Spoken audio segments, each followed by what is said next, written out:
په مدرسه کې مینن جوړه خوشالي ده الحمدلله بیا دستر بندي ده الحمدلله وای په مونږ او تاسو ته الله مهرباني ده الحمدلله بیا دستر بندي ده الحمدلله د خدای واری کی رحمتنا الحمدلله بیا دستر بندی دا الحمدلله وفنکاوی رنگ پرنگولونا الحمدلله بیا دستر بندی دا الحمدلله وای وای وای د ګلو باغ می رنگ را وړ دس پر لیدا الحمدلله بیا دستر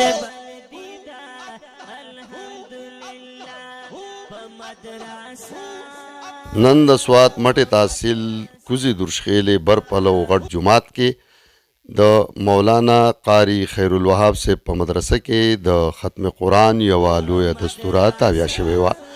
دغه دستوره کې عالمانان د سیمې ماشومانان د مدرسې طالب علمان او دغه رقم لوی علماء کرام او مفتیان راغلي وو.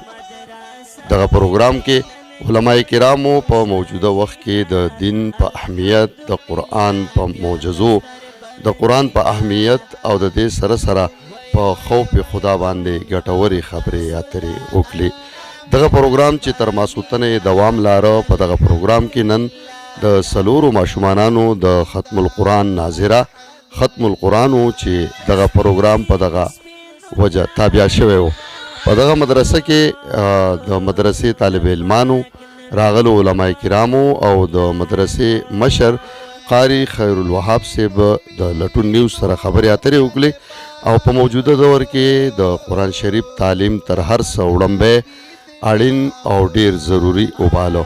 په دغه پروګرام کې د ملک دپاره د ملک کې د روانې کرونا وبا د ختمېدو لپاره او دغه رقم په ملک کې د خوشحالۍ او د امن لپاره خصوصي دعاګانې وغوښتې شوې.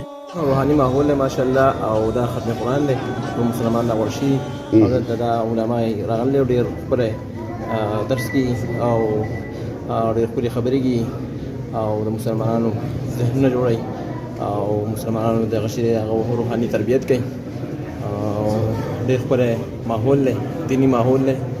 بسم الله الرحمن الرحیم. ماشاءالله پروګرام ډېر ښکلی روان دی. د مازدیګر د مانځه نه وروسته چې کوم شروع شوی ډېر ښایسته پروګرام و. اوس به ښکلی بیان به کېږي. هغه ماښام د مانځه نه وروسته به زمونږ قاري صاحب او مولوي صاحب چې کوم پروګرام او کوم ترتیب جوړ کړی دی د ماشومانانو کوم ذهن چې جوړ کړی نه دا موږ د مثال نشته زمونږ مولوي صاحب او ماشاءالله ډېر ښکلی پروګرام روان دی. ستاسو ډېره مهرباني چې تاسو دلته راتګ کړی دی.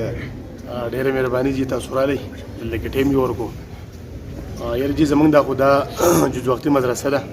الحمدلله هر څلور پنځه میاشتې بعد دې کې ماشومان تیارېږي ختمونو.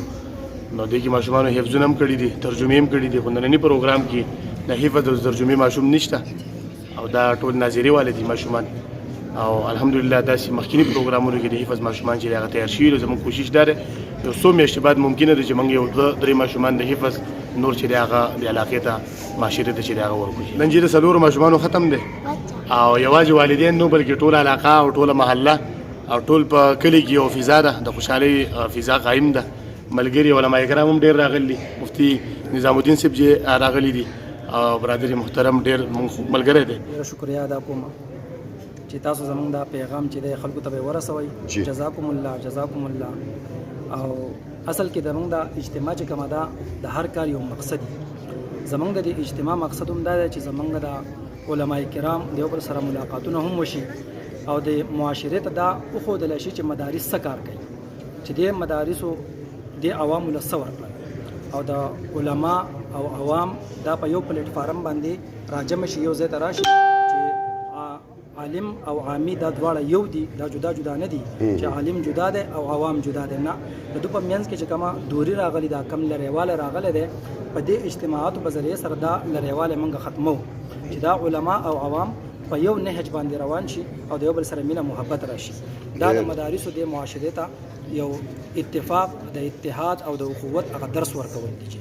مخکې ورځو کې د وفاق المدارس چې کوم امتحان شوی 78000 حفاظو چې د مدرسو نه د وفاق امتحان ورکړی دی ماشاءالله او تقریبا 3 لکه چې دانو داسې درسي کتابونو چې د طالبانو هغه د دې نه چې دانو امتحان ورکړی دی نو په ټوله دنیا کې تاسو اگر زی په هر ځای کې ثابته دنیا کې پاکستان کې چې کم د مدارسو کم کردار دی په ټوله دنیا کې روخانه دی او روشن دی الان کې قران پاک نزول چې دانو په عرب الته کې شوی الته کې دومره حفاظ نشته د څومره حافظان چې دلته کې په کال کې تیاری کوي او پاکستان کې چې دین هغه دغه کېږي او د مدرسو کردار خو ماشاءالله خ ظاهر دی دا علما لګاري په لګو پیسو باندې په لګو تنخواګانو باندې زمنګ د بچو مستقبل چې دین د خکولو کوشش کوي او لګاري خپل مهنت او ځل چې دین هغه کوي جزاکم الله خیر. السلام علیکم. نن د خیر زموږ په مدرسې کې پروګرام غړ علماء راغلي او د چا چې ختمو نو هغه وړ راغلي د عمر پلار راغلي او مو پلار ډېر خوشاله او زموږ قار صاحب ډېر خوشاله او الحمدلله چې دا ختم شو. دا خو زموږ د قار صاحب په مهنت سره وشو. موږ په خپل هم د دې قار صاحب نه ختم کړل ترجمه هم قار صاحب شروع کړو ماشاءالله او دا زموږ د قار صاحب مهنت ته چې زموږ وړه زما دي رورم ختم کو نورم زموږ کور ورو د قار صاحب ختم نه کړل موږ قار صاحب ډېر شکرګزار یو الله دې قار صاحب زموږ خاصاتي آباد دي. ډېر خوشاله ختم شو او ډېر زیات خوشاله هی بس حبیب الله همدرد لټون نیوز سوات.